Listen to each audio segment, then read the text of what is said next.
اپنی ذات میں ایک ایسا انسان ڈھونڈو جسے صرف اپنے لیے نہیں بلکہ دوسروں کے لیے بھی جینا آتا ہو۔ دلچسپی کو کبھی عادت مت بننے دیں، کیونکہ عادت بڑھ کر طلب بن جاتی ہے اور طلب بڑھ کر انسان کی کمزوری۔ ایمان وہ ہے جو دل میں داخل ہو کر کردار میں ظاہر ہو۔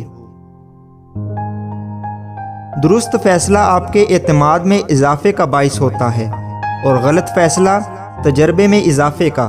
دونوں قسم کے حالات سے پریشان ہونے کی ضرورت نہیں۔ جو گلہ نہیں کرتے وہ آپ کو اپنا نہیں سمجھتے، اور یہ بڑے افسوس کی بات ہے۔ غصہ تھوکنا ضرور چاہیے مگر اگلے کے منہ پر نہیں۔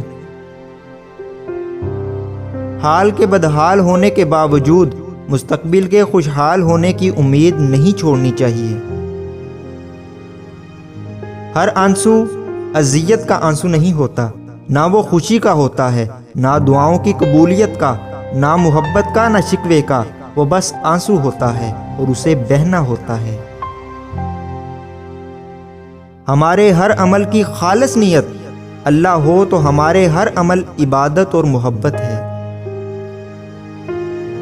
اپنی ساری طاقت اور محنت اللہ کو راضی کرنے میں بھی لگایا کرو، یہی وقت کام آئے گا جو اللہ کی راہ میں گزرا ہوگا۔